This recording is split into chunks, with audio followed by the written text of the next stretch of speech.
ऊर्जा आपका ऊर्जा इधर। आपने जो राम स्तोत्र का एक बार कहा था, आपने, याद है आपको? ये छोटे छोटे से जी प्रस्ताव जो है कहाँ कितना विकराल रूप ले लेते हैं।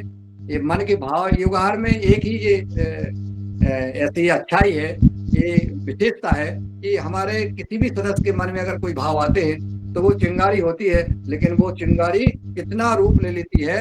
आज जो है जैसे चाहे आदरणीय पवन कुमार जी के प्रस्ताव हों, डॉक्टर रोशन लाल जी के हों, चाहे मेरा जी के हों, चाहे रंजना जी के हों, चाहे डॉक्टर कुसुम भारद्वाज जी को, चाहे काकड़ जी के, विभिन्न प्रकार के, आशोक जी के, जो भी प्रस्ताव आते हैं, जो मन आता है उसको अपन लेते हैं और लेकर के उस पर अमल करते हैं और वो विकराल रूप ले लेते हैं। आज इस देश में हनुमान चालीसा के पाठ होने लगे हैं। आहार की बात, ये मान लो आप, आपका योग आहार कार्यक्रम अब हर क्लास में आहार की चर्चा होगी। आहार पे कार्यक्रम बन रहा है, सरकार बना रही है। आहार के कार्यक्रम सरकार अब बनाने लगी है कि आहार शुद्ध कितना आवश्यक है। ये छोटी बात नहीं है। बहुत सुंदर। लगातार। दूसरा मेरा, जी ओम, आदरणीय दूसरा, जी जी ओम, एक प्रस्ताव और था अभी वो अभी पिछले। डॉक्टर साहब का नहीं हुआ पूरा।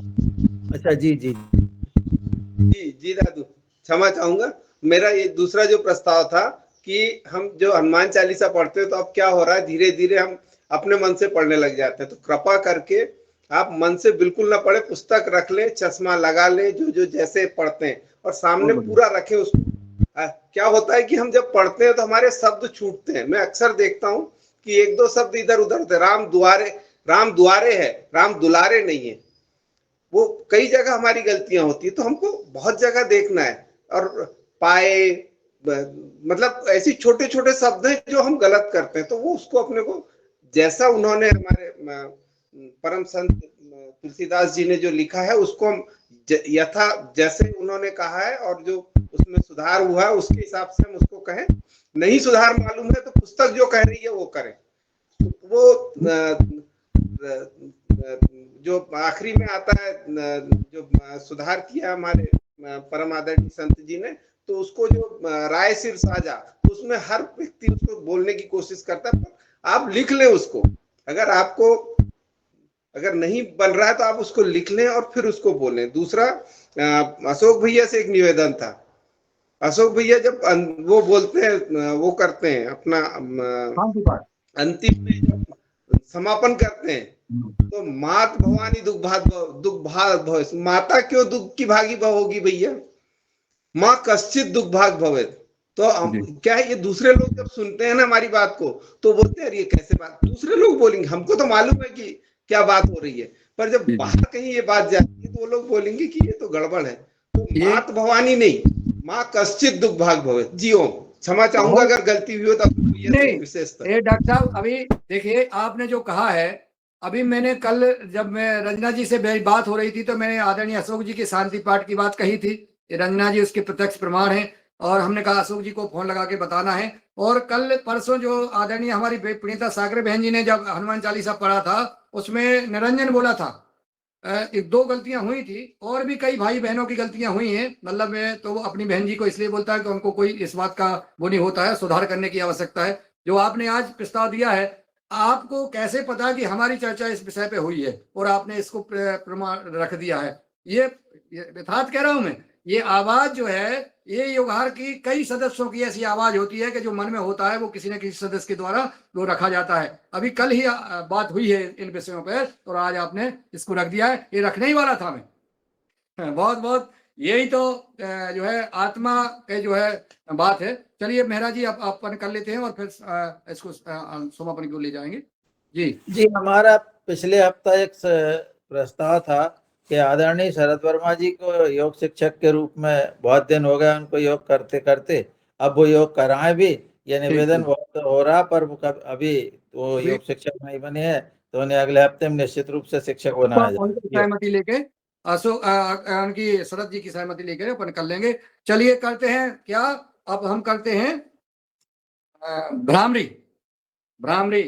और हमारे चूंकि आज के चीफ गेस्ट महोदय, मुख्य वक्ता हमारे गुरुजी पधार चुके हैं, उनका स्वागत वंदन अभिनंदन। भ्रामरी करें, 3 बार करते हैं।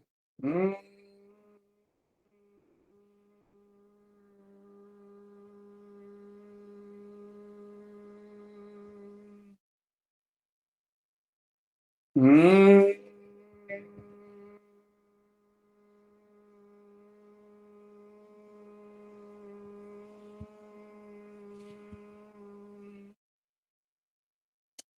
हम्म।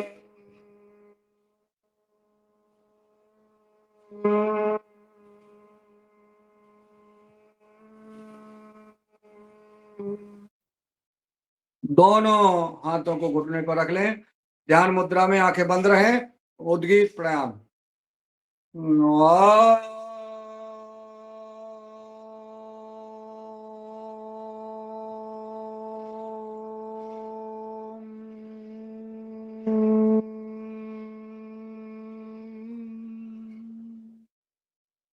लंबी गहरी सांस खींचे।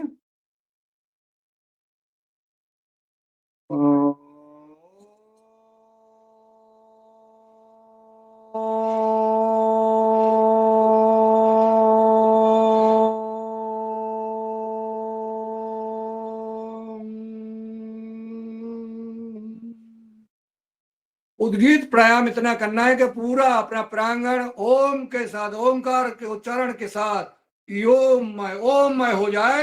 अंतिम बार करते हैं, सभी लोग बोले खूब जोर से, अपना म्यूट रखें और बाकी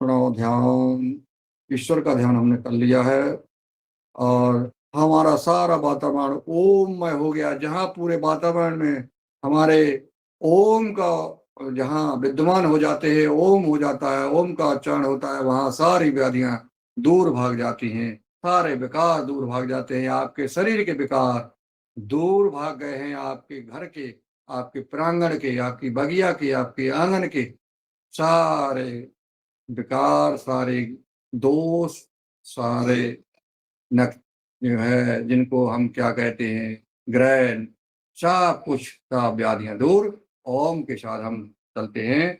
दोनों हथेलियों को रगड़ते हैं और रगड़ करके अपने माथे पे लगाते हैं। आंखों को जो है धीरे धीरे गर्म हथेलियों को अपनी आंखों में अंदर खोलते हैं और प्रणाम करते हैं। हम सबको चलिए सबको प्रणाम और धरती माता को प्रणाम। इसमें सिंहासन तो करना ही करना है और जब सिंहासन करेंगे तो निश्चित हमारे आवाज और हंसना और सिंहासन दोनों के लिए अनम्यूट करने का प्रावधान है, अनुमति है। सारे लोग जो है अपना अनम्यूट कर सकते हैं, तभी तो आवाज आएगी ना। मीना बहन जी ने कर लिया, काका जी ने कर लिया है और डॉक्टर साहब ने कर लिया है, मेहरा जी ने कर लिया है। बाकी लोग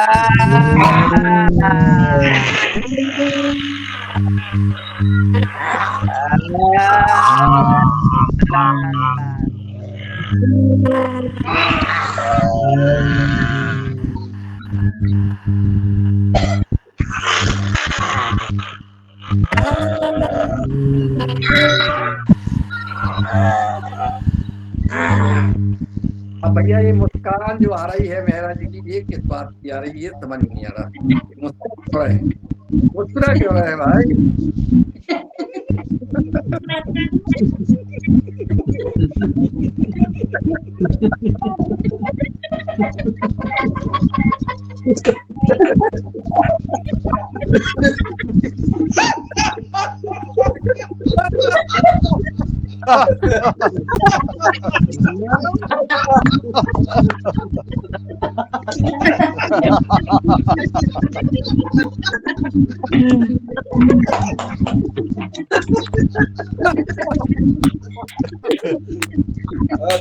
बहुत सुंदर, बहुत सुंदर।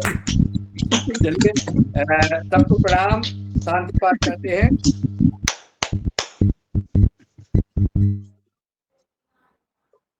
ओ सर्वे भवन्तु सुखिनः, सर्वे सन्तु निरामया, सर्वे भद्राणि पश्यन्तु मा कश्चित् दुःखभाग् भवेत्। ओम शांति शांति शांति। परम पूज्य गुरुदेव भगवान को प्रणाम, परम पूज्य इष्ट देव भगवान को प्रणाम, पूरे वार परिवार को सादर प्रणाम, नमन, बंधन। जो भी आज की इस वार कार्यक्रम में जो हमसे बन पड़ा हमने किया, दूसरे सत्य की ओर तो मैं खूब शान मिष्टी मिष्टी मिष्टी मिष्टी बहुत बहुत खूब धन्यवाद। भालो खूब भालो खूब भालो। आदरणीय रंजना किनिकर जी दूसरा पद का संचालन करें। ओम।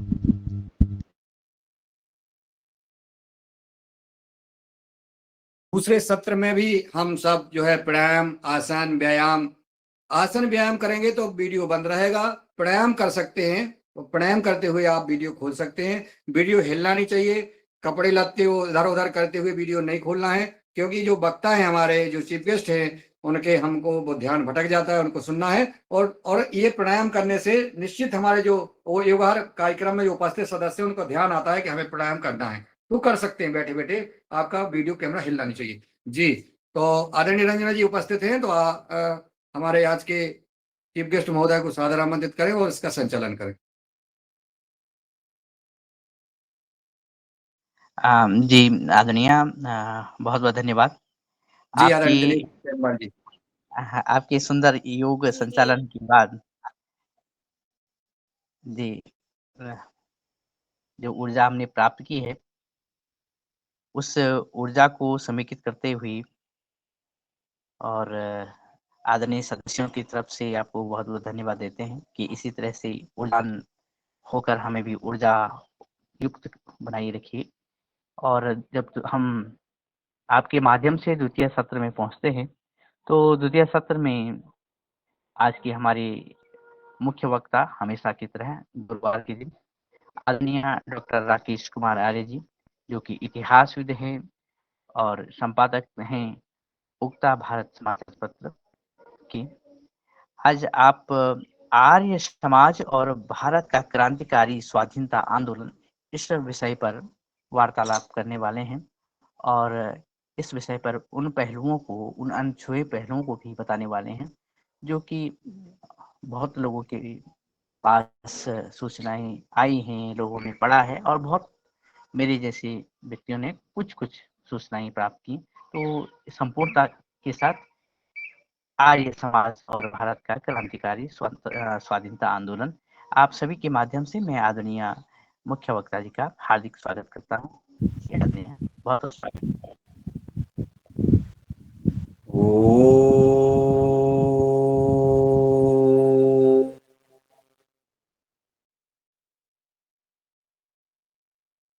यां मेधाम देवगणः पितरश्चोपासते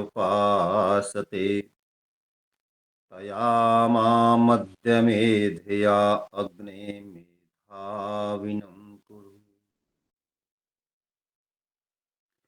मंचासीन सभी विद्वान बहनों और भाइयों के लिए हृदय से नमन, सारे सदन के लिए नमन।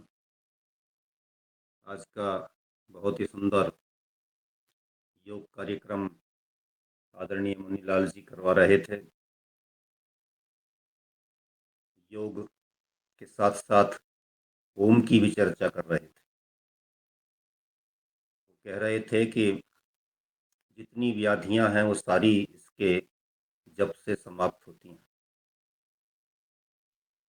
उनकी बात को और आगे बढ़ाते हुए 1 मिनट में बात रख रहा हूँ, समाप्त करता हूँ। देखिए, जिस प्रकार से पुलिस सायरन बजाती है और बदमाश आगे आगे भाग लेते हैं, उसी प्रकार जब आपके हृदय में, अंतःकरण में ओम का सायरन बजता है तो जितने बदमाश भीतर बैठे होते हैं सब भाग लेते हैं। ये बिल्कुल सच है।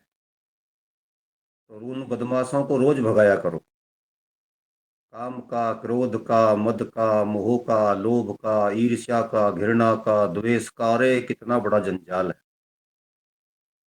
तो आत्म विजय की जो परंपरा है, श्रृंखला है, वो यहाँ से शुरू होती है। तो उस आत्म विजय को ही सबसे बड़ी अध्यात्म विजय के रूप में हमारे यहाँ पर ऋषियों ने, मुनियों ने माना है। हम उसकी ओर बढ़ें तो बदमाशों के लिए ये सायरन रोज बजाइए, रोज बजाइए। जितना बजता जाएगा, जितने ये भागते जाएंगे, उतना ही आपके हृदय में आनंद का और शांति का वास होता चला जाएगा। मैं उनकी बात को इतना ही कहना चाहूंगा कि उस पर हम सभी ध्यान दें। अब आते हैं आज के विषय पर। आज का विषय आर्य समाज का क्रांतिकारी आंदोलन में योगदान, साथ ही साथ जिन मक्कारों ने, जिन दुष्टों ने देश के साथ गद्दारी करते हुए उसको भुलाया। ये विषय ऐसा तो है नहीं 40-50 मिनट में समाप्त हो जाएगा, ये तो बड़ा लंबा विषय है। कुछ घटनाओं को छूने का प्रयास करेंगे जिनसे ये आभास मात्र हो कि हमारे साथ हुआ क्या। आज आप देख रहे हैं केरला फाइल आपके सामने आई, तो उसमें जिन लड़कियों को, जिन बहनों को उठाया गया था या अगवा किया गया था, जिनके साथ लव जिहाद के केस, घटनाएं घटित हुई, उन्होंने कहा कि अपने धर्म के बारे में तो हमको कभी बताया ही नहीं गया।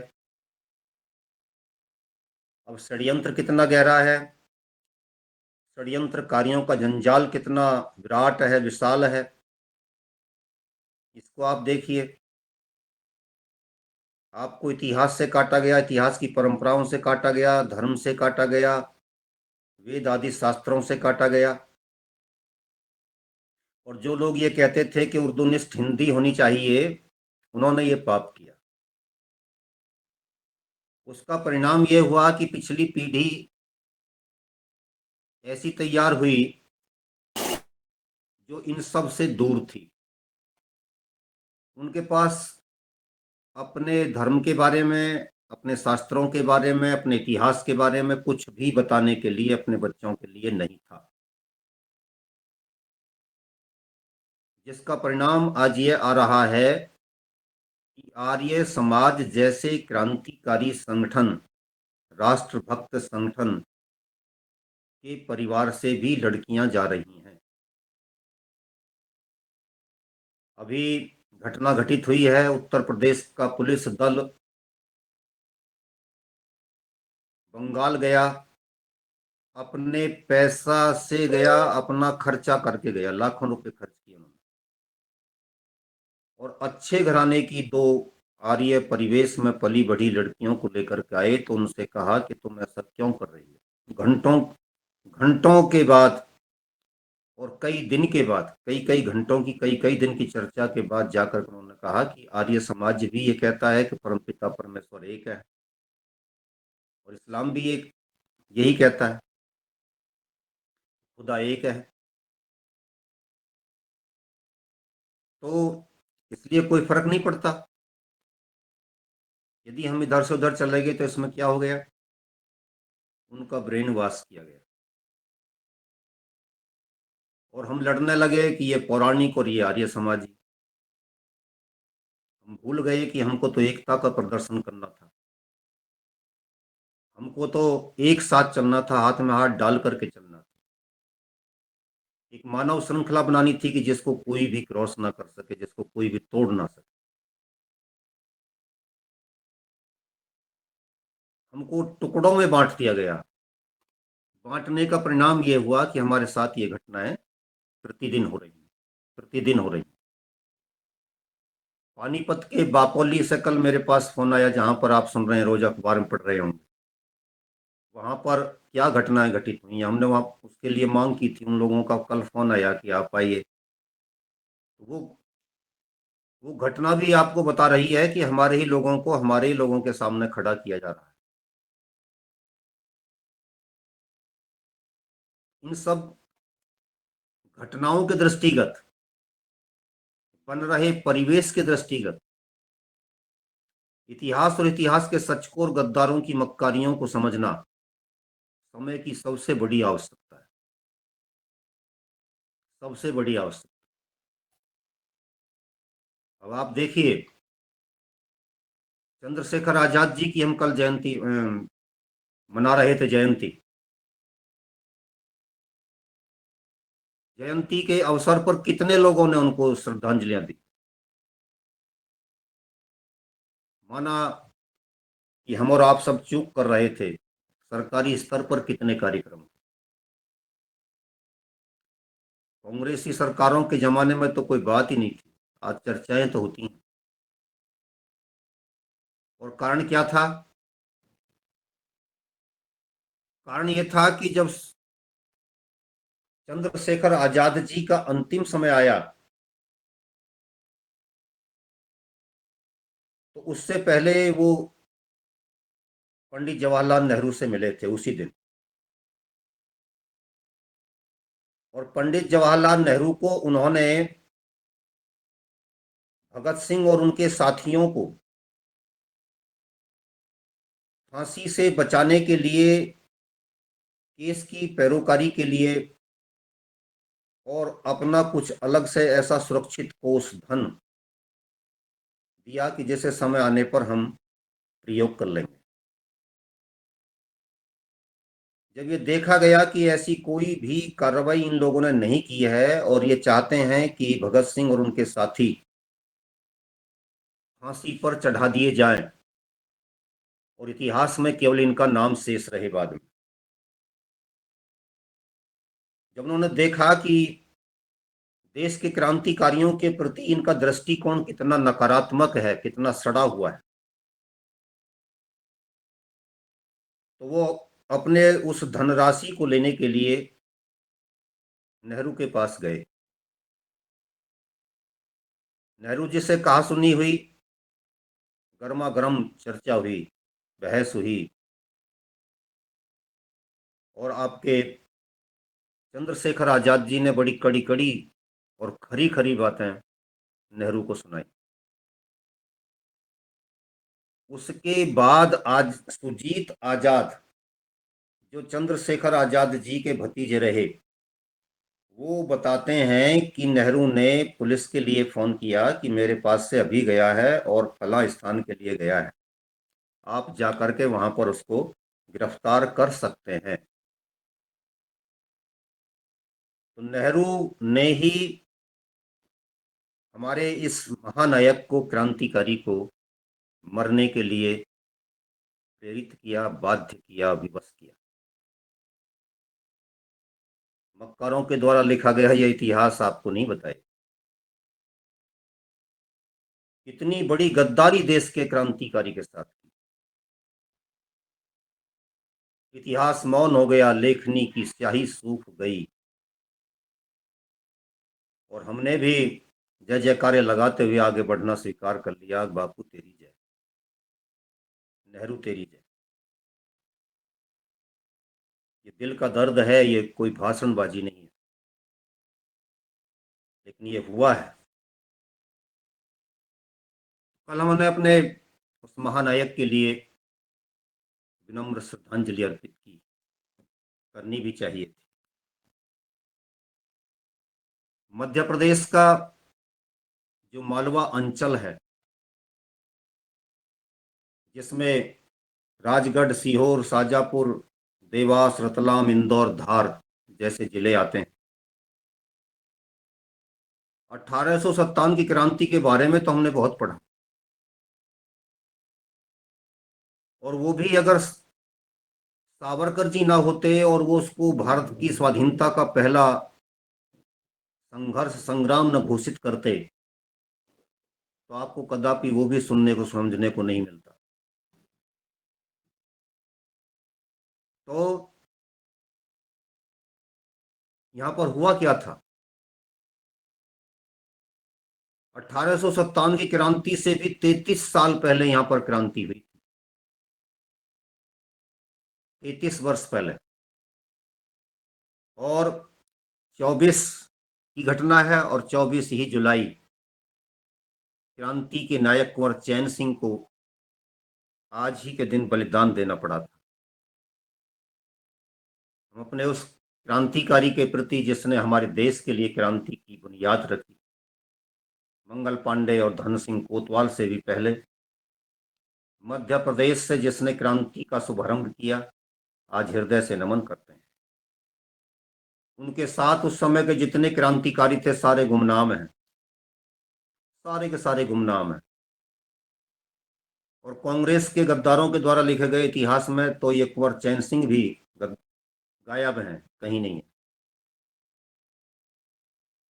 ये आप जैसे देशभक्तों की पीड़ा है, कहीं कहीं कहीं दिखाई देती है। उन लोगों ने कहीं शोध करके निकाल ली हैं चीजें, जिन्हें मैं आपके सामने ला करके डाल देता हूँ। समुद्र से लाए गए ये मोती हैं, आपको कितने कीमती लगते हैं, कितने महत्वपूर्ण लगते हैं, कितने आनंददायक लगते हैं, ये तो आपका अंतःकरण जानता होगा। लेकिन इनके साथ की गई गद्दारी, इनके साथ किया गया उपेक्षा का व्यवहार कितना दर्दनाक हो सकता है जब आज की पीढ़ी को ये जानकारी ही ना हो कि हमारे लोगों ने देश की आज़ादी के लिए कितना बड़ा संघर्ष किया था, कितना बड़ा काम किया था, उनका क्या योगदान रहा था। तो उस मालवा अंचल को, मालवा अंचल के उन लोगों को, उन वीरों को, उन क्रांतिकारियों को, उन देशभक्तों को भी आज हम हृदय से नमन करते हैं, क्योंकि आज का दिन उनके लिए है। और ऐसा प्रत्येक दिन है। मैं अपनी ओर से आपको 4-5 स्थानों पर आदरणीय मुन्नीलाल जी, बहन प्रणीता जी, दिनेश जी के लिए कुछ डाल देता हूं बहन, और दूसरे 1-2 जगहों पर 4-5 में डालता हूं, एक साथ 5 ही जाते हैं। उसको आप ग्रुप्स में डाला करो ताकि लोगों को जानकारी मिले कि आज की घटना कौन सी है, ताकि लोगों को अपने गौरवशाली इतिहास की झलक मिले। आज भी हम किसी क्रांतिकारी को नमन करते हैं, ये जानकारी उनको मिले। जो चीजें छूट गई हैं उनकी जानकारी उनको मिले। आप एक इतिहास लिखते हैं, आप रोज एक समाचार पत्र छापते हैं, यदि आप एक इस तरीके का संदेश लोगों तक भेज देते हैं, देखिए आज की घटना क्या है, तो वो समाचार पत्र जो किसी नाम का समाचार पत्र नहीं है, लेकिन भारत को समझो अभियान का एक पार्ट है, उसके माध्यम से हम उन चीजों को आगे भेजें। अब आते हैं आर्य समाज की ओर। आर्य समाज ने जब देखा कि हमारे चंद्रशेखर आजाद चले गए, भगत सिंह चले गए, उससे पहले लाला लाजपत राय जी चले गए 17 नवंबर 1928 को। घटनाओं को जब हम जाकर के इतिहास में जाकर के पढ़ते हैं तो एक घटना ने दूसरी, तीसरी, चौथी, पांचवी घटनाओं को जन्म दिया, एक से एक जुड़ी हुई है। एक मोती माला का एक मोती दूसरे का आधार बन जाता है, उसको सहारा देने वाला बन जाता है। यही घटनाएं हैं, ऐसी ही घटनाएं हैं जो आपके इतिहास में घटित हुई हैं। तो लाला लाजपत राय जी का बलिदान व्यर्थ नहीं गया था।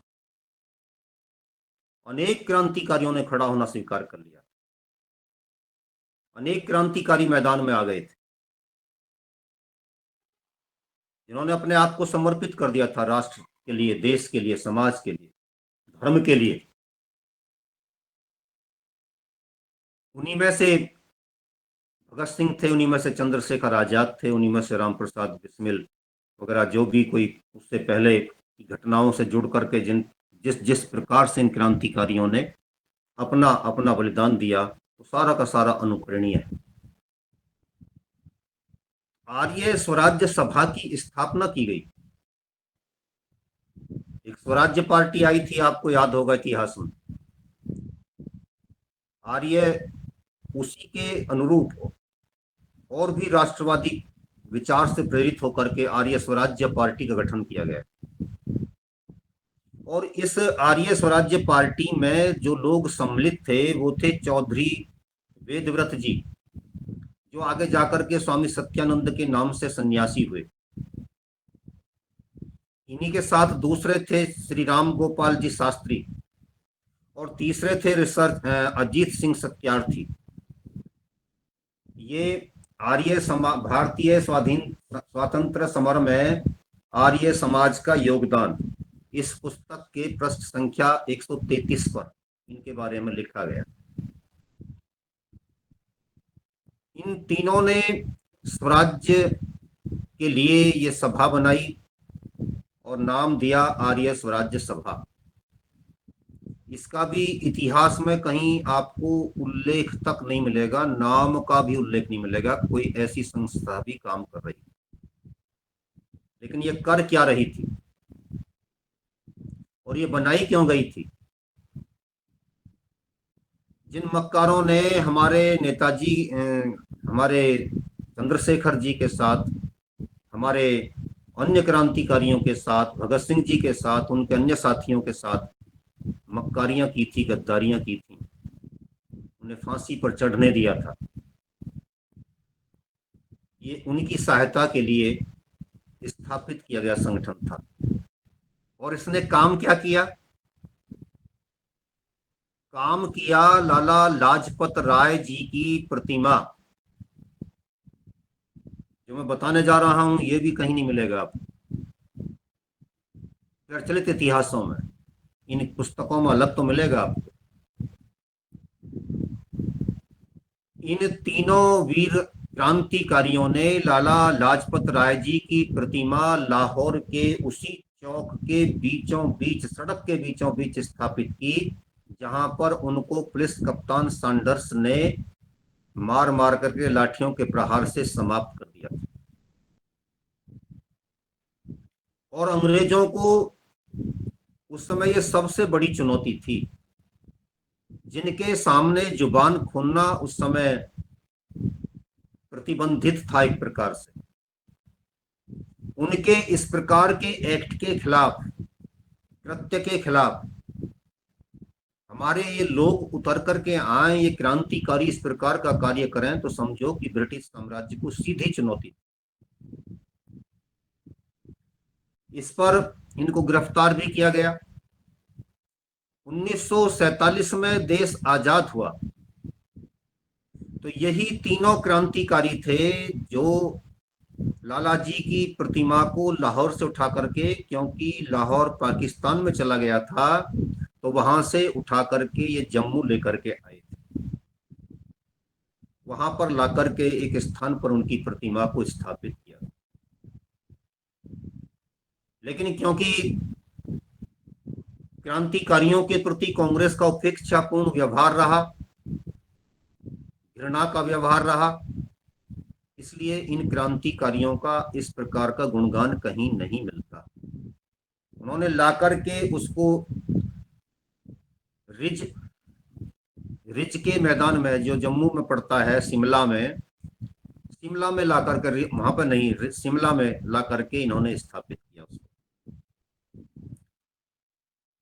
ये उनका बड़ा कार्य था उस समय।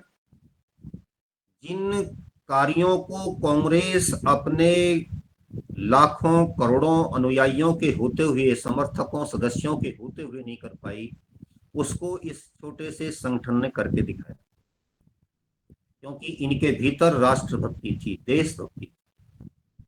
ये जानते थे कि क्रांतिकारियों के बलिदान का मूल्य क्या होता है और उनका सम्मान करना कितना अनिवार्य होता है, इसलिए इन्होंने उस कार्य को किया।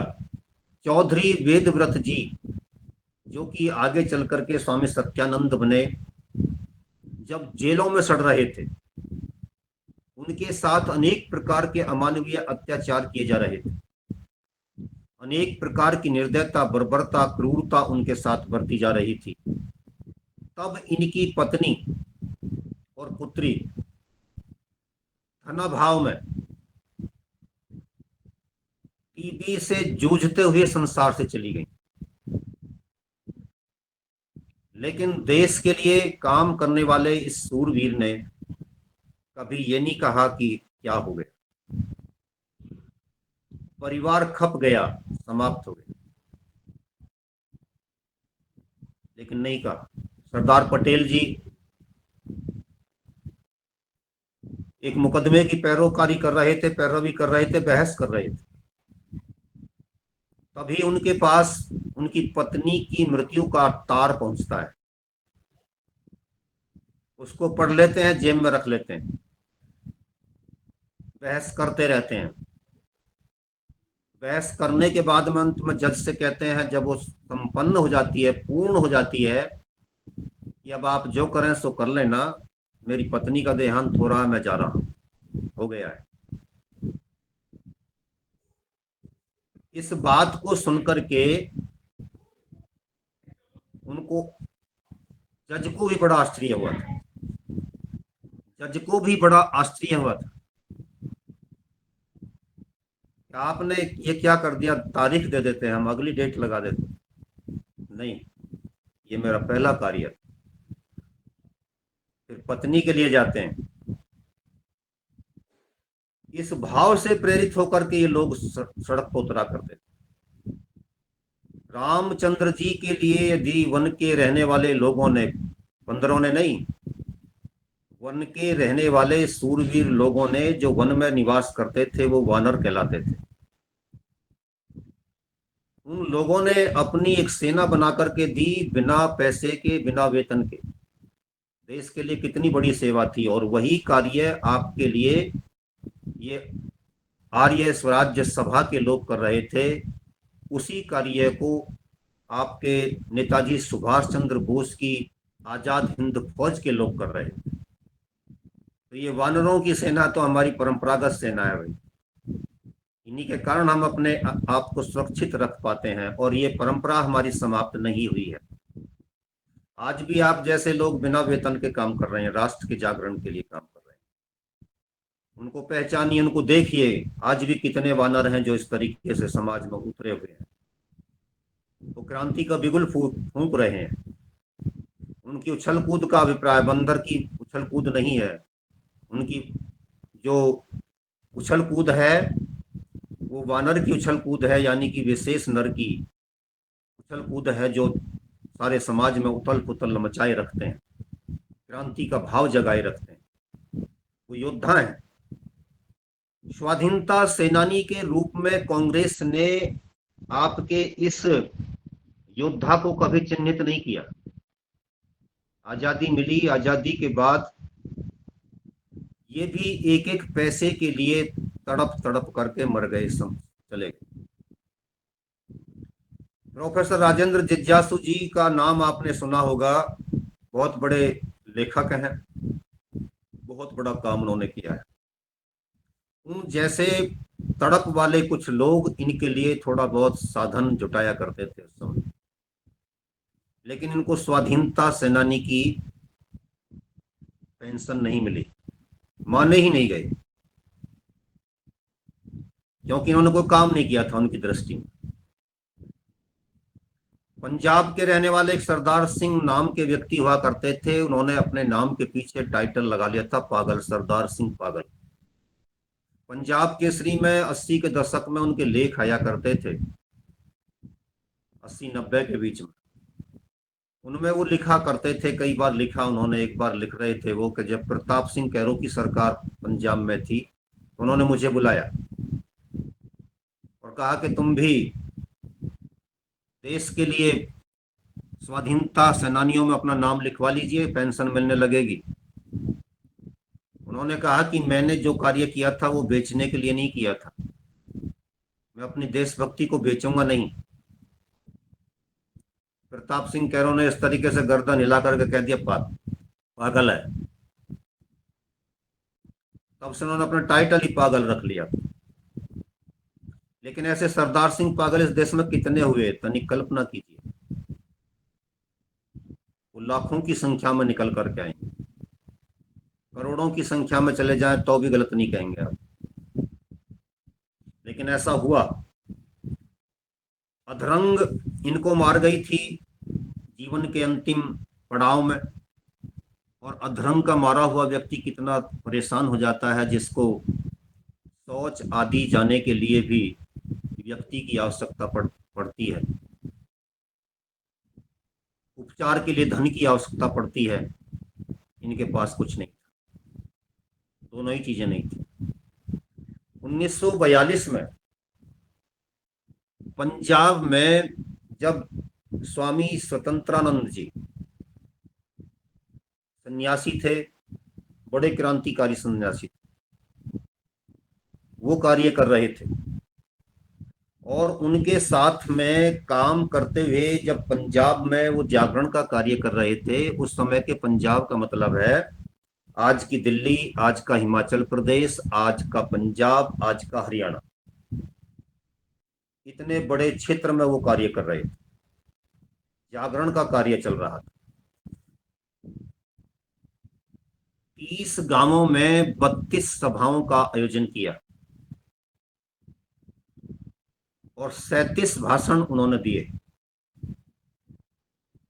इतने थोड़े समय में बहुत बड़ी बात थी। 30 दिन में 32 गांवों को क्रॉस करना और उनमें जाकर के 37 भाषण देना, लोगों में जागृति लाना, तत्कालीन ब्रिटिश सरकार को उखाड़ फेंकने के लिए लोगों का आह्वान करना, सोते हुए नहीं, समझ लीजिए कि बहुत बड़ी संख्या में लोग ऐसे थे जो मरे पड़े थे बेचारे, उनके भीतर उठने की क्षमता नहीं थी। उनको जगाना और जगा करके झकझोर करके उनको इस योग्य बनाना कि खड़े हो जाओ और देश के लिए काम करो। देश में घूम घूम करके लोगों को जगह जगह करके बता रहे थे कि ब्रिटिश सरकार को किस तरीके से भगाना, और साथ ही एक और भी सूचना दे रहे थे, किसी भी कीमत पर आपको अपने लोगों पर, जनता पर गोली नहीं चलानी है। इस बात की खबर ब्रिटिश सरकार को देने में एक विशेष व्यक्ति ने महत्वपूर्ण योगदान दिया, और उन जनाब ने इनकी बात को अंग्रेजों तक पहुंचा दिया, जिनका नाम था शशि भूषण। शशि भूषण महोदय इनकी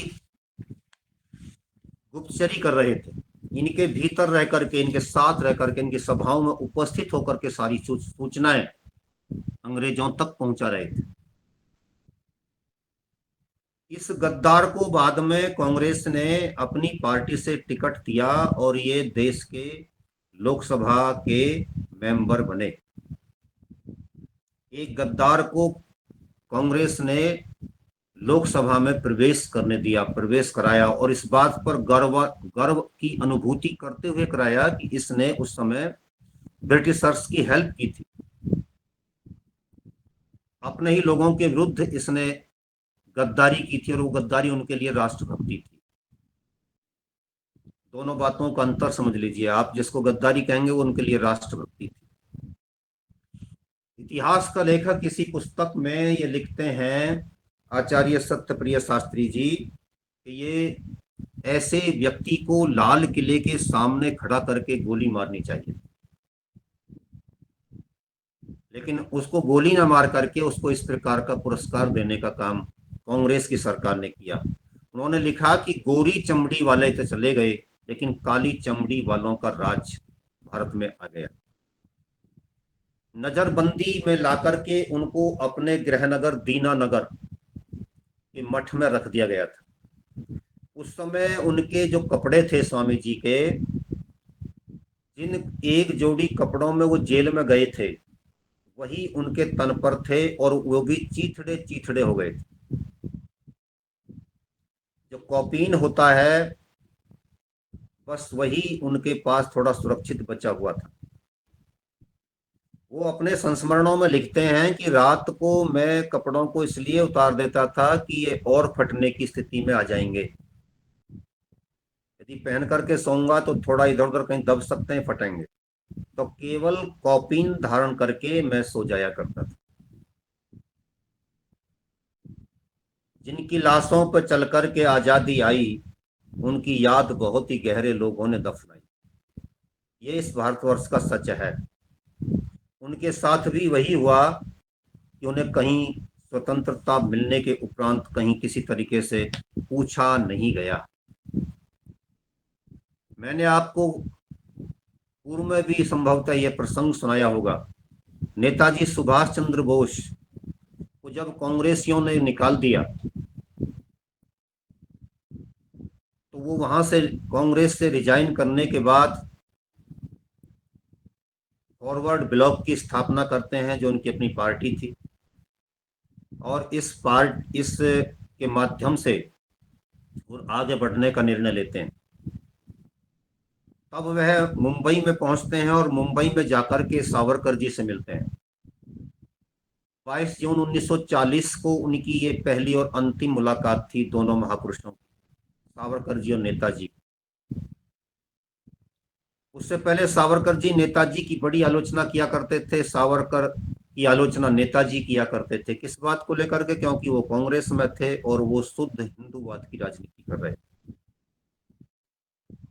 तो दोनों के वैचारिक स्तर पर दोनों में समता होते हुए भी, दोनों क्रांतिकारी होते हुए भी, लेकिन मंचों पर अलग अलग खड़े थे, इसलिए आलोचना आवश्यक हो जाती थी। कांग्रेस के अध्यक्ष के रूप में मैं आपकी आलोचना करता रहा, ये सावरकर जी ने कहा।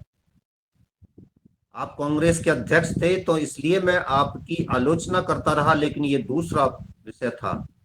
आज आप सही दृष्टिकोण को लेकर के आए हैं और आपको ये काम करना चाहिए। अब दूसरे भूमिका के लिए आपको तैयार होना चाहिए। फिर भी उन्होंने पूछा कि क्या करना चाहते हो, तो उन्होंने कहा कि कलकत्ता के चौराहे पर स्थित हॉलवेल नामक अंग्रेज अधिकारी की प्रतिमा को तोड़ना चाहता हूं। उन्होंने कहा कि क्यों करना चाहते हो ऐसा? तो उन्होंने बताया कि इससे अफरा तफरी मचेगी, लोगों को मालूम होगा कि क्रांतिकारी जिंदा हैं, आदि आदि बातें उन्होंने इस तरीके से रखी। उन्होंने कहा ये गलती कभी मत करना, तुमको उठा करके काला पानी की सजा दे दी जाएगी और तुम्हारी जवानी वहां पर समाप्त हो जाएगी। इसलिए करना क्या है, तुम जाइए और इस समय जो इंडियन नेशनल आर्मी INA, जिसका संचालन रास बिहारी बोस जी कर रहे हैं, बुजुर्ग हो चुके हैं, उनके साथ जाकर के काम कीजिए। मैं उनसे बोल देता हूं, उनको फोन मिलाया, उनको बताया कि मैं यहाँ से एक क्रांतिकारी नेताजी उस समय नहीं कहते थे, सुभाष को आपके पास भेज रहा हूँ। आप इनको अपनी सेना का नायक बनाइए और वहां से ये बाहर से कार्य करेंगे, हम भीतर से बैठ करके कार्य करेंगे देश को आजाद करने के लिए। इन्हीं नेताजी सुभाष चंद्र बोस ने उस समय लाहौर के अनारकली आर्य समाज में जाकर के अपना भाषण दिया था। उस समय वहां पर प्रताप नामक क्रांतिकारी समाचार पत्र के संपादक और जो आज का गुरुकुल कांगड़ी है उसके चांसलर उपस्थित थे, जिनका नाम महाशय कृष्ण जी था। उन्होंने क्रांति के लिए, जब जलियांवाला बाग हत्याकांड हुआ था, उनका भी इतिहास में नाम आपको नहीं मिलेगा, तब से अपने क्रांतिकारी समाचार पत्र में लिखना आरंभ किया था, जोरदार ढंग से लिखना आरंभ किया था। और जो लोग दोगली चालों को चलते हुए कहीं ना कहीं अंग्रेजों को लाभ पहुंचा रहे थे, उनकी दोगली चालों को खुलने का काम किया था।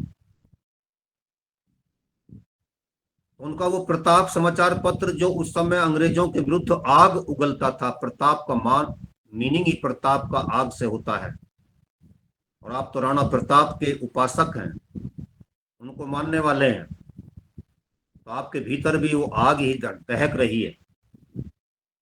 अपनी दहकती हुई इस आग को कभी, सोलों को कभी शांत मत होने दीजिए। देखिए कि इसी आग से जंगल में लग रही भयंकर आग, जो दूसरी आग है, ये दूसरी आग है आपके भीतर की, इस आग से उस आग को बुझाना है। 40 लाख लोगों का धर्मांतरण प्रतिवर्ष हो रहा है आपके बीच से, और जो बहन बेटियां उठाई जा रही हैं वो अलग है, वो तो धर्मांतरण से आ रहे हैं इतने।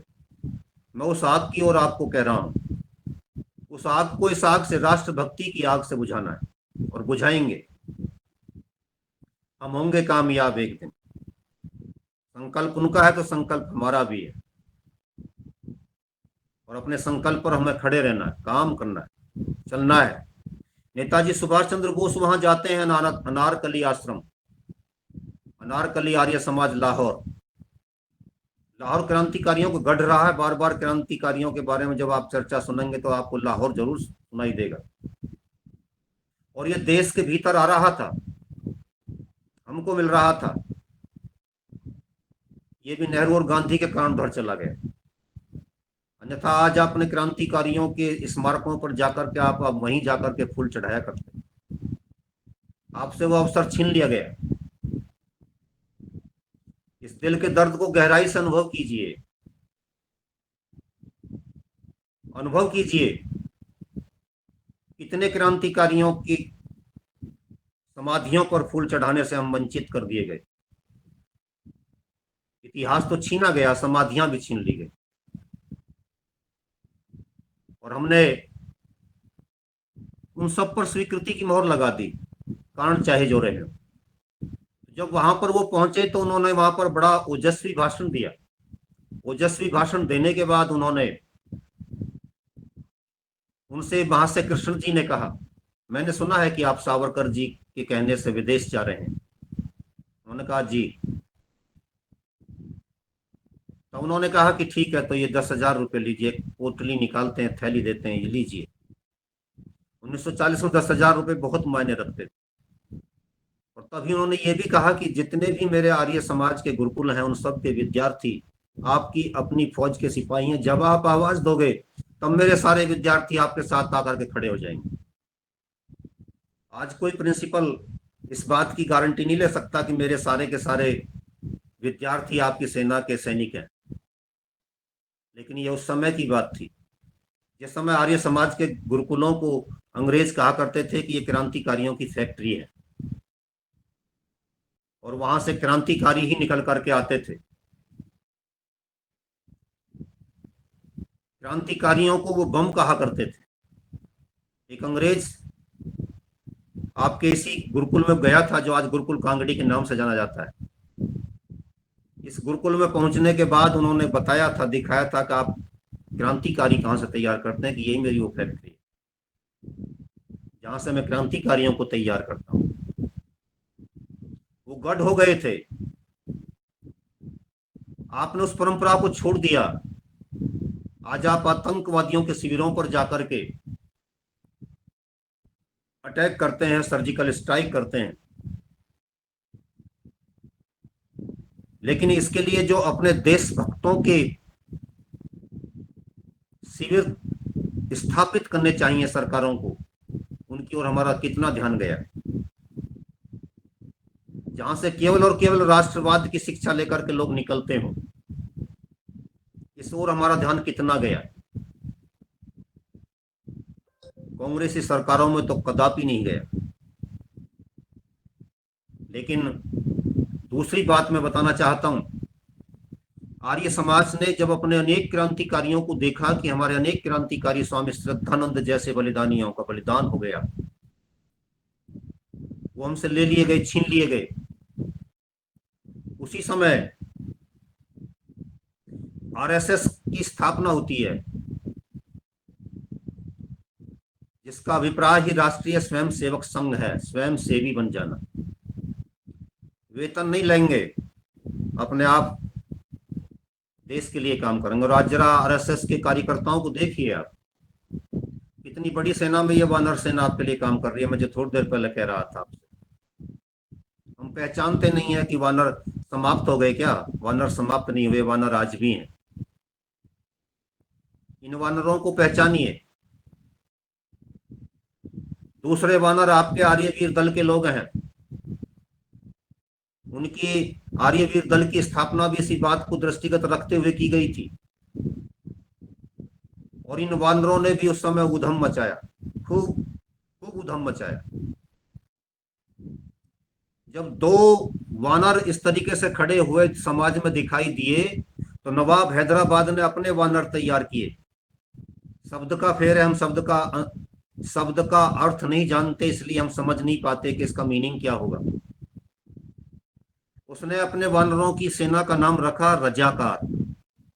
रजाकार का अभिप्राय भी होता है जो अपनी राज्य से काम करने को तैयार हो, स्वयंसेवी हो। स्वयंसेवी का अभिप्राय वही जो आपके राष्ट्रीय स्वयंसेवक संघ वाले लोग हैं। और उस रजाकार की सेना का उसने यहाँ से गठन नहीं किया था, वो मक्का मदीना से लोगों को लेकर के आया और थोड़े बहुत लेकर के नहीं आया था, 8 लाख लोगों को लेकर के आया। किसको खत्म करवाने के लिए लेकर के आया था? आपको खत्म करवाने के लिए लेकर आया था। वो इतिहास कहाँ गया? किसने मिटा दिया? क्यों मिटा दिया? बड़े बड़े प्रश्न चिन्ह हैं, अपने अंतरात्मा पर झांक करके देखिए, कितने लंबे लंबे बड़े बड़े प्रश्न चिन्ह खड़े होते दिखाई देंगे आप। रजाकारों का वर्णन है, लेकिन आर्यवीर दल का और राष्ट्रीय स्वयंसेवक संघ दोनों को बताया जाता है कि तो गद्दार थे। अरे रे रे, कितना दुर्भाग्य है इस देश का। लेखनी के गद्दारों की हत्या, मृत्यु क्यों नहीं हो जाती है जब वो ऐसा लिखते हैं? लेकिन लिखा जा रहा है, आज भी लिखा जा रहा है। इस पीड़ा को गहराई से अनुभव कीजिए। इसको इसलिए राष्ट्र जागरण समय की आवश्यकता है, बौद्धिक आंदोलन खड़ा करना समय की आवश्यकता है, वैचारिक क्रांति करना समय की आवश्यकता है, राष्ट्र मंदिर का निर्माण होना जिसमें इन सब वीरों का यथास्थान सम्मान हो, स्थान हो, समय की आवश्यकता है। उसको कोई नहीं करेगा। किसी की प्रतीक्षा मत कीजिए, वो हमको आपको करना है और ये विश्वास रख के करना है कि हम करेंगे, वो होगा। जब तक आप अपने इन दिव्य पुरुषों को देवता के रूप में राष्ट्र मंदिर में स्थापित नहीं करेंगे, तब तक आपकी दिव्यता आपसे रुष्ट रहेगी, आपकी मन्नतें पूरी नहीं होंगी। मैं उर्दू का शब्द प्रयोग कर रहा हूं क्योंकि बहुत चलता है, इसलिए आपकी दुआएं कबूल नहीं होंगी। राष्ट्र जागरण के लिए ये सारा का सारा आवाहन, ये सारा का सारा बौद्धिक आंदोलन खड़ा करना हम सब के लिए आवश्यक हो गया है। जिस समय जलियांवाला बाग हत्याकांड को महाशय कृष्ण जी उठा करके ला रहे थे, उस समय उनके प्रताप के माध्यम से चारों ओर क्रांति का सूत्रपात हो रहा था। क्रांतिकारियों को नई नई दिशा मिल रही थी, नया नया चिंतन मिल रहा था, नई नई सोच मिल रही थी, ऊर्जा मिल रही थी, ऊर्जा का संचार हो रहा था। लोग राष्ट्र के लिए समर्पित होकर के काम करने के लिए मैदान में आ रहे थे, धड़ाधड़ मैदान में आ रहे थे। सिरों की गिनती नहीं हो रही थी, संख्या का कोई चिंता उनके दिमाग में नहीं थी। सबके दिमाग में एक बात थी, यदि महाराणा प्रताप को एक छोटे से राज्य से, जिनमें माताओं के बच्चों की केवल 14, 15 साल, 16 साल की अवस्था होती थी, इतनी देर में राष्ट्र के लिए चल देते थे। यदि उस समय सूरवीरों की कमी नहीं पड़ी, तो आज तो इतना बड़ा देश हमारे पास में, आज क्यों कमी पड़ जाएगी? और तनिक सोचिए कि आज आपके पास तो पूरा भारतवर्ष पड़ा है। महाराणा प्रताप को तो एक छोटे से जो 2-3 जिलों का, आजकल उदयपुर वगैरह उनका छोटा सा क्षेत्र होता था जिसमें महाराणा प्रताप का शासन उस समय था। यदि उनको उस समय आवश्यकता पड़ने पर कमी नहीं पड़ी, तो आपको कहां कमी पड़ने वाली है? अपनी चेतना को जगाने की आवश्यकता है, अपनी बौद्धिक क्षमताओं को विकास देने की आवश्यकता, ऊंचाई देने की आवश्यकता है। सब लोग आपके साथ खड़े हैं, तैयार होकर के खड़े हैं। 1942 में गांधी जी ने कहा कि हम करो या मरो की भावना से प्रेरित होकर के काम करेंगे। भारत छोड़ो आंदोलन का संकल्प ले रहे थे। करो या मरो का अर्थ हमारे क्रांतिकारियों ने दूसरा लगाया कि गांधी जी का शायद हृदय परिवर्तन हो गया है और अब अहिंसावादी बात ना करके इस गाल पर चांटा मारो, इसको भी सामने कर दो। इसको शायद छोड़ करके आज उनका चिंतन बदल गया है। करो या मरो का संदेश लेकर के यदि मैदान में आ रहे हैं तो कोई बात दूसरी है। इसलिए महाशय कृष्ण जी उस रात महात्मा गांधी जी के साथ थे जिस समय करो या मरो का संकल्प लिया जा रहा था। जब वो यहां से निकल करके अपने क्षेत्र की तरफ, पंजाब की तरफ पहुंचे, उससे पहले उनके दोनों बेटे नरेंद्र और वीरेंद्र को पुलिस ने गिरफ्तार कर लिया। शाहपुर की जेल में ले जाकर के डाल दिया गया। अनेक अमानवीय अत्याचारों का यहाँ पर अभिप्राय होता, पाशविक अत्याचार, दानवीय अत्याचार, जिनको बताया भी नहीं जा सकता।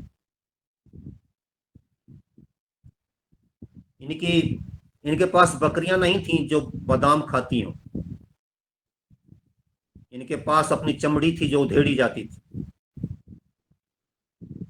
इनके पास और कोई ऐसे दूसरे कारण नहीं थे, यानी कि अंग्रेजों की चाटुकारिता करते हुए स्वतंत्रता संग्राम लड़ना, ऐसी भावना इनकी नहीं थी जिससे इनको हर एक प्रकार की सुविधा इनके महल में मिल जाए। वो जेल जेल जिसको कहते थे, उनकी जेल नहीं होती थी, नैनी जेल, फला जेल। इन जेलों में जाकर के आप देखें नेहरू जी को, दूसरे लोगों को कैसी कैसी सुविधाएं मिली थी, लेकिन इनके पास वो सुविधा नहीं थी। और जब महाशय कृष्ण जी पंजाब में पहुंचते हैं तो उनको भी उठा करके जेल में डाल दिया जाता है और उन्हीं के बेटों के पास डाल दिया जाता है। अब आप तनिक कल्पना कीजिए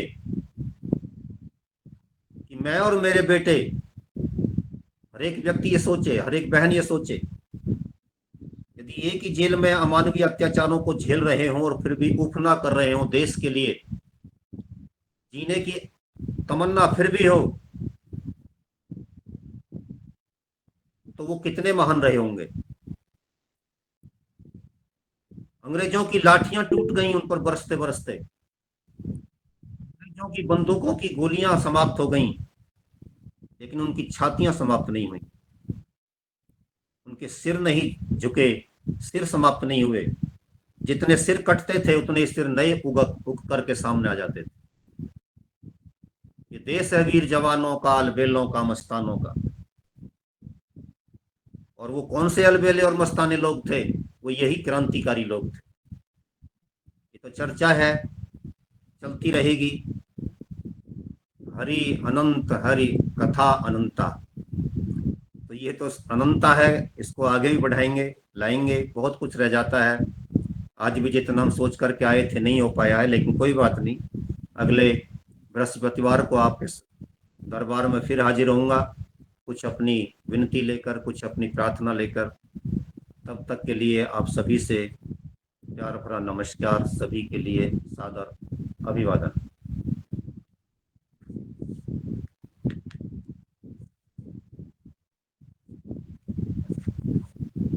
जी आदरणीय, बहुत ही सुंदर चर्चा और हमारी गौरवमयी इतिहास की जो बात आपने रखी, वास्तव में अगर हम आज का आकलन करें तो तब लगता है कि स्वयं श्री कृष्ण विनती कर रहे हैं और अर्जुन एक नहीं कई अर्जुन हैं।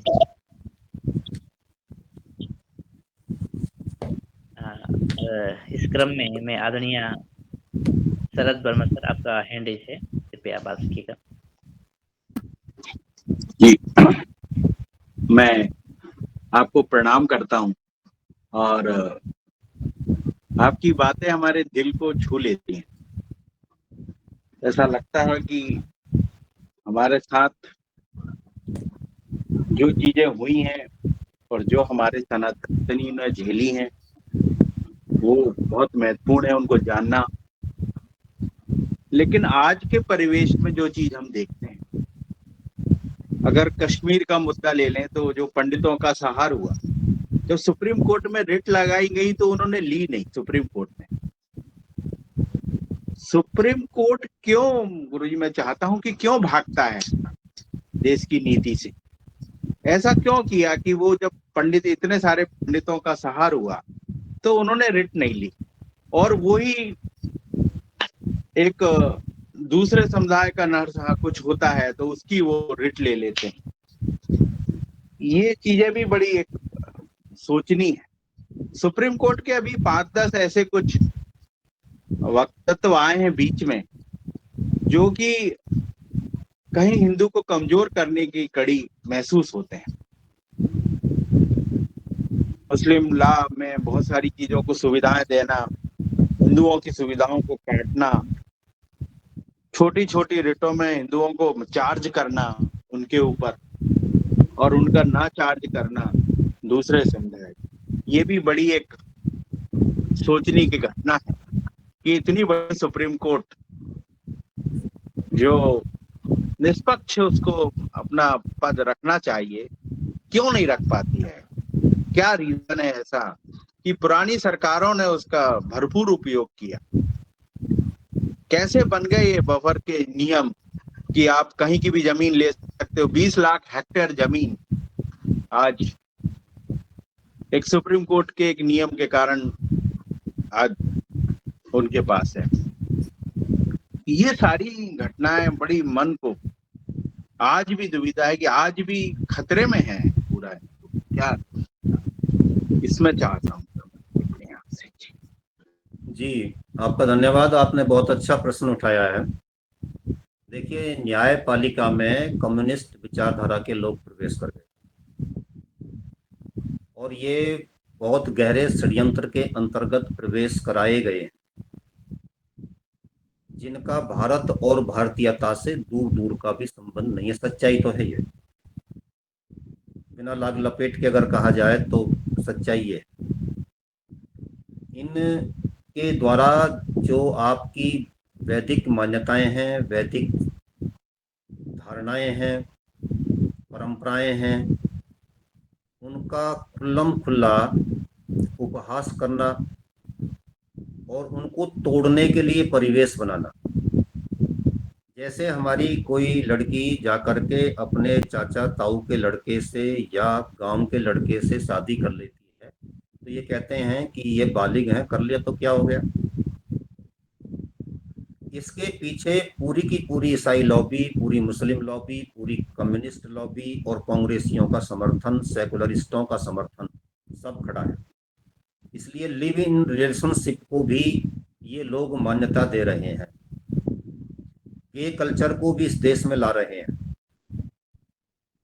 समलैंगिक संबंध ये कितना खतरनाक हो सकता है और आपकी जो सनातन की परंपराएं हैं और सनातन धर्म है उसको तोड़ने, बिखेरने, समाप्त करने का कितना गहरा षड्यंत्र हो सकता है। इसके लिए बौद्धिक आंदोलन के माध्यम से हम आप जैसे लोगों को अपने नए लड़के तैयार करने होंगे और हमको ये प्रयास करना होगा कि वही जाकर के जब कल को इन सीटों पर बैठें तो वो आपके अनुकूल जजमेंट देंगे, न्याय देंगे। वो जजमेंट नहीं होगा, ये न्यायालय आज की तारीख में आदेश जारी करते हैं। आदेश का मतलब हुक्म, और फिर खामोश हो जाइए अब हम बोल रहे हैं। ये तानाशाही प्रवृत्ति है। आपकी आवाज को खामोश करके लिख दिया जाता, जाइए भागिए यहाँ से। ये तो तुगलक ही आदेश हो गए भाई। तुमसे तो हम न्याय मांगने के लिए आए थे, और न्याय में तो ये होता है कि दोनों को सुनिए, सुनने के बाद में जो बिल्कुल उचित लगता है, न्याय संगत है, प्राकृतिक सिद्धांतों के अनुकूल है, उसको आप दीजिए। लेकिन वो नहीं हो रहा। तो उसके लिए हमको आपको प्रयास करना होगा कि जितने स्कूल चल रहे हैं इस देश में, अंग्रेजी स्कूल, अंग्रेजी मीडियम के स्कूल, या तो उन पर प्रतिबंध लगे या उसमें से अपने बच्चों को निकालने का हम प्रयास करें, या फिर ये भी नहीं कर सकते हैं जो हमने किया, अपने बच्चों को घर पर अपनी वैदिक शिक्षा दी जाए, मान्यताओं को बताया जाए, समझाया जाए, यज्ञ हवन के प्रति उनकी रुचि पैदा की जाए।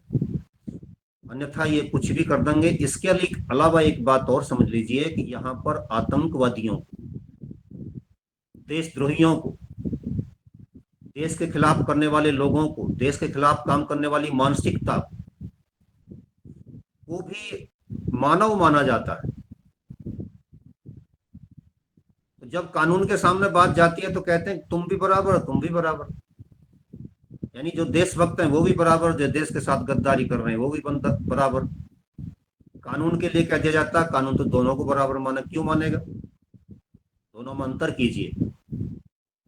इसलिए आपके देश के भीतर गद्दारी करने वाले, देशद्रोह करने वाले लोगों को भी मानव मानने की भूल की जा रही है। जब तक उनको आतंकी ही नहीं माना जाएगा सीधे सीधे, और उनके वो अधिकार नहीं छीने जाएंगे, जैसे राइट टू वोट है, वोट का अधिकार, मताधिकार, जब तक उनका छीन नहीं लिया जाएगा, उनकी दूसरी सरकारी सुविधा नहीं छीन ली जाएंगी।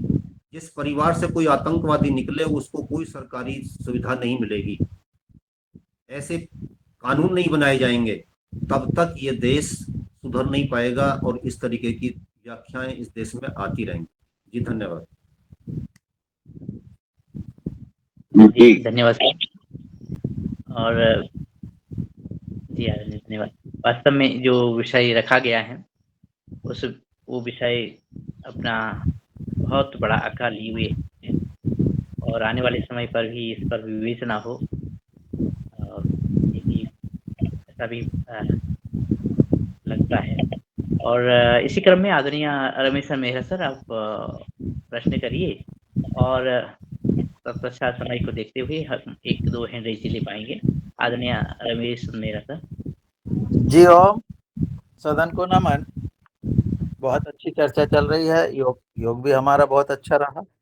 सर, जो आप बात कह रहे हैं कि जो बानर मिल रहे थे या महाराणा प्रताप के समय जो लोग जुड़ रहे थे, तो जो हमारे यहाँ पर जो जनसंख्या नियंत्रण वाली चीजें लगी है, उसके कारण अब एक ही बच्चा रह गया, एक लड़का रह गया, तो मोह पैदा हो गया।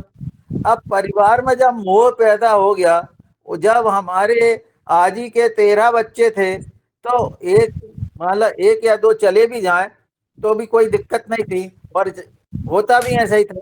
पर अब तो एक ही बचा है, तो जहां देखो वहां बस मोह जागृत हो गया, पुत्र मोह जागृत हो गया है और उसके कारण ये सारी चीजें हो रही है। तो ये जो षड्यंत्र है, ये षड्यंत्र भी तो ये तो षड्यंत्र है ना, ये कहाँ नियंत्रण है जियो। माननीय मेहरा साहब, मोह पैदा नहीं हुआ, राष्ट्रभक्ति छूट गई। हमारे भीतर से राष्ट्रभक्ति पीछे चली गई। और वो जो आपने पीछे कहा, बहुत अच्छे विषय पर फिर बाद में आप ले आए हैं। बाद में आपने कहा कि षड्यंत्र है इसके पीछे। तो आपके यहाँ पर एक बेटा देश के लिए दिया जाता था जो सबसे बड़ा होता था। उसी को अगर आप समाज में आज भी देखें तो जो समाज के लिए काम करने वाला सुयोग्यतम, आज तो नालायक को राजनीति में भेजते हैं कि जिसके भीतर सब तरह के ऐब हो, कमियां हो, उसको कहते हैं तू प्रधानी का इलेक्शन लड़ ले या एमएलए बन जा या एमपी बन जा, बाप कहता है। लेकिन उस समय जो सुयोग्यतम होता था पहले वाला, उसको राष्ट्र के लिए दिया जाता था और वो राष्ट्र के लिए जाकर के काम करता था। वो देश की सेना में सम्मिलित हो सकता था, वही चौधरी बनता था, वही समाज के मुकदमे आदि जो विवाद समाज में होते हैं, पंचायतें होती हैं, उनमें जाता था। पहले बेटे को ही क्यों हम अपना उत्तराधिकारी बनाते थे? क्योंकि पहले बेटे के भीतर वेद में ये आया है कि माँ पुत्र को जन्म नहीं देती, पुत्र के रूप में पिता को जन्म देती है। कितनी ऊंची बात कही है वेद ने, पुत्र के रूप में पिता को जन्म देती है, यानी वही कॉपी निकल करके आता है जैसा बाप होता है। पहली कॉपी बिल्कुल साफ वही आती है। इसका अभिप्राय क्या है? इसका अभिप्राय यह है, थोड़ी सी बात वैसी लग रही है गटपटी सी, लेकिन मैं बताना चाहता हूँ, जब आपका बच्चा आपकी कॉपी निकल करके आएगा, बन करके आएगा, तो वो आप जैसे ही कार्य करेगा, इसलिए वो पहला उत्तराधिकारी। दूसरी बात, जब पहला पुत्र होगा, पहली संतान होगी, तो माँ अपने पति को उस समय तक दुनिया का सबसे बढ़िया व्यक्ति मानती है। तो जो पति के प्रति उसका समर्पण होता है, जो उसको सबसे अच्छा इंसान मानने की उसकी भावना होती है, वो भावना मूल रूप में उसकी संतान में आती है। इसलिए वो पिता पुत्र के रूप में पिता को जन्म देती है, और जब वो उसी तरीके के भाव रख करके उस संतान जन्म देती है, तो वो वैसे ही काम करता है जैसा पिता कर रहा होता है। दूसरे में बीच में पुत्र पहला या पुत्री पहली आ जाती है, इसलिए थोड़ा सा जो लगाव होता है, अटैचमेंट जो होता है, वो थोड़ा बाधित हो जाता है। इसलिए वो कॉपी थोड़ी हल्की होती है पहली की अपेक्षा। थोड़ी मैं कॉपी प्रयोग कर रहा हूँ, उसको थोड़ा सा वैसा ना लें आप जो, लेकिन वो थोड़ा उससे डाउन होता है। तीसरा और डाउन होता है। शेरों में जो वंशानुक्रम चलता है, वहां तो हम अंतर अपने आप देखते हैं, पहले वाला ही शेर होता है। तो हमने देश के लिए पहली संतान को दान करना छोड़ दिया। और जो हमारी ये परंपरा थी, जब इतिहास मिटाया जाता है, इतिहास की परंपराएं मिटाई जाती हैं, तो सबसे पहले इन्हीं चीजों पर ध्यान दिया जाता है कि ये शेर कहाँ से बनेंगे। तो शेर आप बनते थे पहले पुत्र को देश के लिए दान करने की प्रवृत्ति से, तो वो आपकी प्रवृत्ति छुटाई गई। इसमें जो आपने षड्यंत्र शब्द प्रयोग किया, आपको निशस्त्रीकरण की तरफ ले जाया गया, आप हथियार नहीं रखेंगे, आप पहला बेटा वहां नहीं देंगे, आप ये करेंगे वो करेंगे, आप तरह तरह के प्रतिबंध लगाए, उसका भी चर्चा करेंगे आगे चल करके कभी अलग से। लेकिन वो षड्यंत्र जो था उसका परिणाम ये आया। और जब देश में इमरजेंसी थी और इमरजेंसी में नसबंदियां हो रही थी, तो उसमें नसबंदियों में भी सबसे अधिक आपको ही पीड़ित किया गया था। मुसलमानों पर कम अत्याचार हुआ था नसबंदी का। आप पर ही ये बात लागू हो गई, आपके लड़कों ने, आपकी लड़कियों ने इस बात को पकड़ लिया, मैं भी पीड़ित, आप ही नहीं है पीड़ित, मैं भी पीड़ित हूं, मैं देखता हूं इस बात। एक संतान करने के बाद और अगर वो लड़की है तो लड़की है, फिर आगे नहीं। और इसको आपके ही बच्चे आपसे ये कहने लगे आप तो दकियानूसी विचारधारा में जी रहे हैं, रूढ़िवादी हैं, कंजरवेटिव, आप बेटी और बेटे में अंतर नहीं मानते। बेटी और बेटे में अंतर है, मैं रूढ़िवादी नहीं हूँ। मेरी 3 बेटियां, मैंने तीनों बेटियों को भरपूर शिक्षा दी है, भरपूर पढ़ाया, पूरा प्यार दिया, तीनों बेटी मानती हैं। लेकिन बेटा भी आवश्यक होता है। वो टारगेट कर रहे हैं आपके उन परिवारों को जिनमें केवल एक लड़की है, ताकि आपकी संपत्ति छीन ली जाए। लड़की को ले लीजिए, संपत्ति आपने आप गई वहां पर। तो ये सारे इसके पीछे भी षड्यंत्र हैं, और हमको अब इस पर ध्यान देने की आवश्यकता है कि हम ही ऐसा क्यों करें। बौद्धिक आंदोलन में अपनी वैचारिक क्रांति के माध्यम से हम भी अपने बच्चों को इस बात के लिए प्रेरित करें कि आपके पास 2-3 बच्चे होने चाहिए, बेटा भी होना चाहिए, बेटी भी होनी चाहिए, तो कुछ काम चलेगा। नहीं तो अन्यथा तो हम अपनी मौत का सामान अपने आप इकट्ठा कर रहे हैं। जी हाँ जी, धन्यवाद सर। और इसी क्रम में आदरणीय डॉक्टर किशोर दुबे सर, आपका हैंड रेज है, आप अपना प्रश्न रखिएगा। और तत्पश्चात वार्तालाप के बाद आप ही आज की सत्र को समापन करें, ऐसा भी अनुरोध है। आदरणीय डॉक्टर किशोर दुबे सर। हाँ, धन्यवाद दिनेश जी। सर ने जो बातें रखी है वो चिंतनीय है, कुछ विचारणीय है। सर, मैं 2 बिंदु रखना चाहता हूँ। एक तो हमेशा जो कहा जाता है कि भाई इतिहास से सीख लेके हमको सॉल्यूशंस की तरफ जाना चाहिए। ऐसा भागवत जी ने भी कल परसों में बोला है कि हम चर्चाएं सिर्फ क्वेश्चन की ना करें, सॉल्यूशन की तरफ आए। तो सॉल्यूशन का एक उदाहरण मैं देना चाहता हूँ कि भाई इतिहास अच्छा हो और पॉलिटिकल थॉट अच्छा है, इसलिए हमारे महाराष्ट्र में गोंडवाना विद्यापीठ ने पॉलिटिकल थॉट ये विषय जो है बीए फर्स्ट ईयर का, उसके 3rd सेमेस्टर में मनुस्मृति, मनुचार्य और शुक्र नीति, ये 2 अभ्यासकों का उसमें अध्ययन डाला था, ताकि इतिहास विदों को बात चले करके सिलेबस रखा गया। और कुछ लोगों ने वहां पे ऑब्जेक्शन लिया कि हमको मनु और शुक्र के माने जो जिन्होंने समाज को बांटा है उस गलियारों में लेना चाहते हो क्या। 2-4 लोगों ने सिर्फ ऐसा कहा और वाइस चांसलर ने वो चीज निकाल डाली। अब कैसे परिवर्तन आएगा?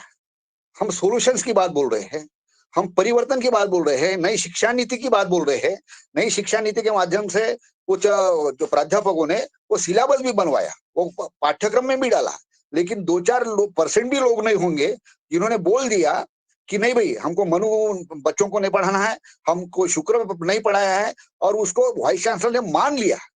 मेरा दुख यह है कि अगर मोदी जी के राज में जो भी वाइस चांसलर या महाराष्ट्र में भाजपा की सरकार है, और ऐसे स्थिति में अगर नया अभ्यासक्रम लागू नहीं हो रहा, पॉलिटिकल थॉट है, पॉलिटिकल थॉट में हम एरिस्टोटल, टॉलस्टॉय सभी लोग रखते हैं, उसके लिए कोई ऑब्जेक्शन नहीं है। और अगर हम हिंदूवादी या जो पुराने हमारे प्राचीन जो ये है उनको रखते हैं, तो उसमें इमीडिएटली ऑब्जेक्शन रखा जाता है। तो ऐसे में परिवर्तन आएगा कैसे? आप थोड़ा गाइड कीजिए। धन्यवाद। डॉक्टर किशोर जी, बहुत सुंदर विषय को आपने उठाया है, और इस पर हमने अभी अप्रैल में एक कार्यक्रम किया था, मनु महोत्सव। और वो मनु महोत्सव दुनिया का पहला कार्यक्रम था, जिसको बहुत अच्छी कवरेज मिली थी, समाचार पत्रों ने अच्छे तरीके से उसको दिया था। वैचारिक क्रांति की बात हम बार बार करते हैं, और बार बार इसलिए करते हैं कि जब तक आप अपनी बात को ढंग से नहीं कहेंगे, तब तक आपके साथ जुड़ने वाले लोग नहीं आएंगे। आपने वाइस चांसलर को इस तरीके से निसहाय असहाय होते देखा, तो ये एक वाइस चांसलर की बात नहीं है। आज इस देश का प्रत्येक अध्यापक अपने आप में असहाय है, क्योंकि पहले तो उसको अध्यापक से ले जा करके बनाया टीचर, जिसको मैं फटीचर कहा करता हूँ, और फटीचर से वो बना दिया इंस्ट्रक्टर। तुझे तो केवल इंस्ट्रक्शन देनी है, इससे आगे कुछ नहीं करना। उसके हाथ से आपने दंड छीन लिया। वो दंड जो था, वो डंडा जो था उसके हाथ में, वो धर्म दंड था जो सुधारने का काम करता था। पीढ़ी को आपने वहीं से बिगाड़ना आरंभ कर दिया। आपसे मेरा मतलब हमारे देश में, हमारे देश के नेतृत्व में, चाहे कोई भी हो, और यदि आज भी हो रहा तो गलत हो रहा है। हमने धर्म दंड छीना उसके हाथ से। कितने गार्जियंस हैं आप देख रहे हैं कि जो जाकर के तुरंत, अगर टीचर ने बच्चे को पीट दिया, तुरंत उसके खिलाफ एफआईआर दर्ज होती है। हमारे यहाँ पर जो हमसे बड़े बुजुर्ग यहाँ पर बैठे हैं, उन सब ने वो जमाना देखा, हमने भी देखा। जब हमारे माता पिता जाकर के टीचर से कहा करते थे, अध्यापक से कहा करते थे कि मुझे तो बस केवल जो है आप हड्डियां दे देना, चमड़ी आपकी है, यानी कि तुम्हें पूरी छूट है, जो तुम चाहो, जिस प्रकार से चाहो, जैसे चाहो वैसे सुधार देना, लेकिन सुधार देना इसको। आपने अपने बच्चे को पीटते हुए जब अपने, उसके चाचा को, उसके ताऊ को, उसके दादा को, उसके परिवार के किसी बड़े को देखा, तो आज कितनी माताएं ऐसी हैं जो उसको दंडित होने देना चाहती हैं। अगर चाचा पीट रहा है, ताऊ पीट रहा है, दादा पीट रहा है, दादी पीट रही है, तुरंत छीन लेती हैं उसको हाथ से। आपने कितने लोगों का निशस्त्रीकरण कर दिया, दादा का कर दिया, दादी का कर दिया, ताऊ का कर दिया, चाचा का कर दिया, और दूसरे लोगों का कर दिया, जो भी परिवार में होते हैं सबको कर दिया। अब वो उच्छृंखल नहीं होगा तो क्या होगा? उसको झेलोगे अब आप। इसलिए हर बाप अकेला आज तन्हा कोठड़ी में बैठा है, क्योंकि वो उसी के लिए भारी पड़ता है। फिर जब उसको सुधारने वाले घर में होते थे, परिवार में बाहर होते थे, परिवार से बड़े गांव में होते थे, गांव के बाद जाकर के विद्यालय में होते थे, तो कितने लोगों के द्वारा सुधारा जाता था। आप उन सब से सुधारते सुधारते खत्म कर दिए, उनके सब के अधिकार छीन लिए। अधिकार विहीन समाज आपने कर दिया, कर्तव्य विहीन, संस्कारहीन संतान आपके यहाँ आ गई। अब वो जो वाइस चांसलर है वो क्या कर रहा है? वो अपनी इज्जत बचा रहा है। उसके गिरेबान को पकड़ करके उसको कोई घसीटने की स्थिति में ना ले आए, इसलिए उसने सोच लिया ठीक है भाई, तुम नहीं पढ़ना मत पढ़िए, मैं तो नहीं पढ़ाता। अब इसका सॉल्यूशन क्या है? हम आप जैसे लोग आए मैदान में,